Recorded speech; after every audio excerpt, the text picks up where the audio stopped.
I'm tired of working just to survive. When I was 14 years old, I got my very first job. I worked at a fast food place, basically just making hamburgers. I was 14 years old and I stayed at that job for about 1 year.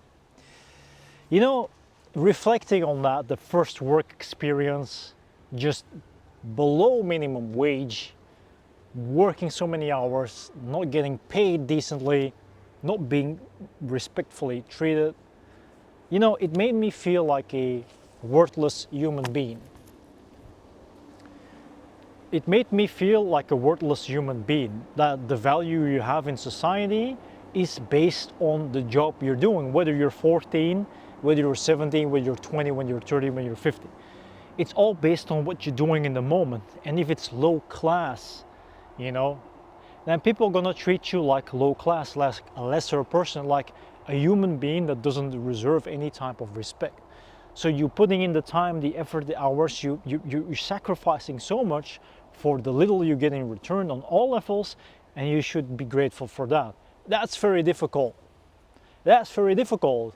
Even if you have the energy and the drive and the determination to do that, it is so difficult actually to fulfill it fully and saying, you know what, I know I'm not getting that much, but at least I'm getting something, and that brings me further in life to establish myself as a human being, as a person, as an individual.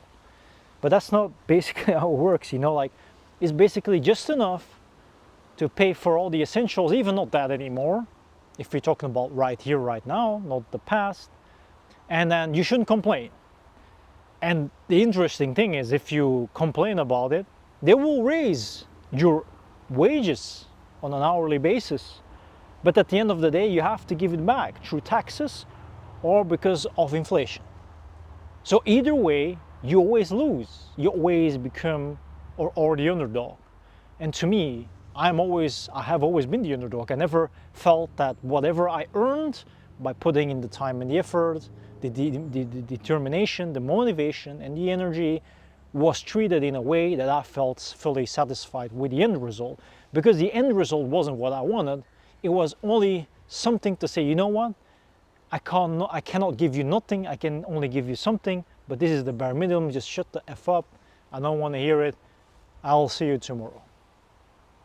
And you can't continue living that lifestyle. So you want to upgrade your life. You want to find more value, meaning, even if it's through financial means, because financial means establishing oneself in this world, in society.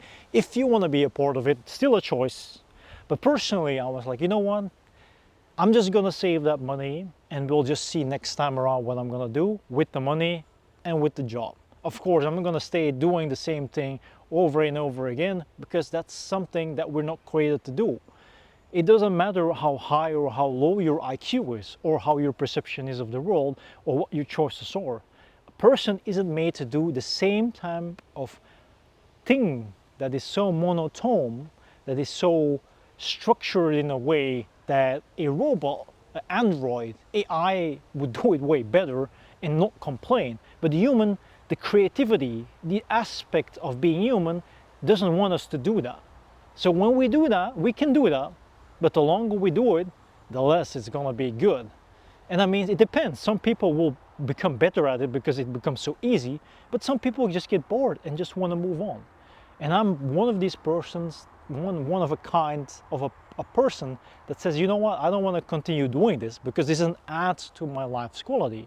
It dumbs me down, and it makes me feel like something that has no place in this world. So what's the point of living and going on if that's the only thing I'm getting? And to me, that's enough to reconsider and re-strategize the next step. And I worked and I went from one place to the other, and not every job was equal in any type of way, but I learned things that I could utilize the next time around. And you get at a point of comfort that you can put in the years, but still the respect and whatever you get in return isn't enough. It has no value in reality. Yeah, you can pay your rent if you have to pay rent. You can pay your bills if you have bills to pay. You can do all these things and buy food and even spoil yourself we have a little extra if you don't want to save it. But is it actually worth it to do it every effing month, every year, for years to come? Is that what we need? Is that our soul calling? Is that the soul urge? Is that the fulfillment of existence? No, it isn't. No, it isn't.